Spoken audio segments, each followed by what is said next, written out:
C'était les principales articulations de cette édition. Bonsoir à toutes et à tous. La presse togolaise veut se joindre au gouvernement pour trouver des solutions aux difficultés des hôpitaux publics à offrir des soins de qualité aux populations. Une journée de réflexion a donc été organisée par la plateforme des organisations de presse pour la santé, et ceci pour amener les professionnels de la communication à s'approprier l'approche contractuelle dans le système de santé initiée par le ministère de la Santé pour venir à bout justement de ces difficultés. Ils vont ensuite servir de relais auprès des populations. Sonia Mimiko, Clarisse Atikley. L'approche contractuelle dans le système de santé s'invite dans la presse togolaise et fait l'objet de débats. Les professionnels de la communication veulent savoir, comprendre et expliquer à la population le contenu de ce nouveau concept qu'on veut novateur et qu'on considère comme une panacée face aux difficultés constatées dans le fonctionnement des formations sanitaires au Togo. Eu égard à cet échange que nous avons eu, il nous revient de commencer à en parler, parce que ça ne nous coûte rien actuellement dans nos rédactions, dans nos animations quotidiennes d'expliquer. Cette journée de réflexion est initiée par la plateforme des organisations de presse pour la santé, PLAFOPS. Une étude de 2013 révèle qu'environ 75% de la population ne sont pas satisfaits des prestations hospitalières publiques. Les facteurs à l'origine de ce dysfonctionnement sont la mauvaise coordination des différentes directions, l'insuffisance des ressources, des pratiques contraires à la déontologie de la profession. C'est là qu'intervient la contractualisation pour un contrôle plus accru dans la gestion des ressources en vue des prestations de qualité aux populations.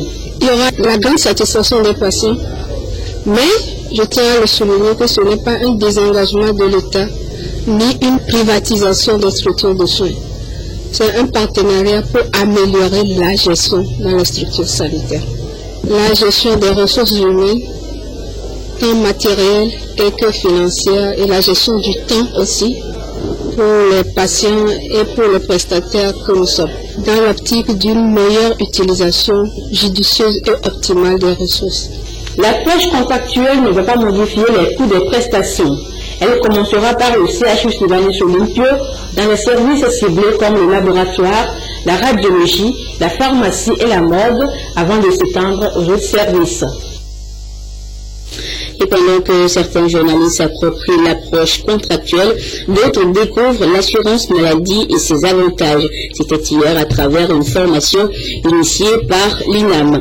Créé le 19 mars 2011, l'Institut national d'assurance maladie, justement, est devenu opérationnel avec le démarrage effectif de la prise en charge des bénéficiaires le 1er mars 2012.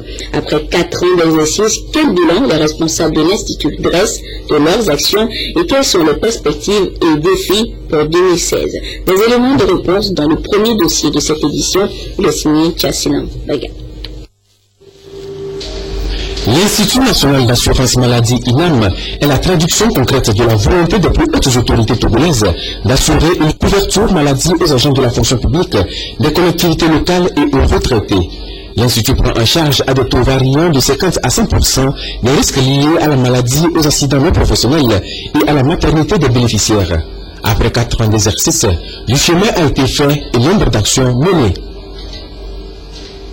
De Lomé à Saint-Cassé, l'INAM dispose de bureaux pour pouvoir répondre à la prise en charge et au service de ces assurés qui sont aujourd'hui à plus de 260 000 bénéficiaires.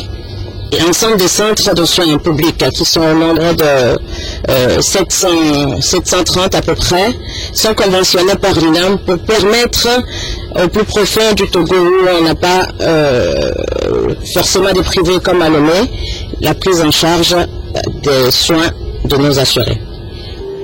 Tous ces acquis devront être consolidés au cours de la nouvelle année 2016.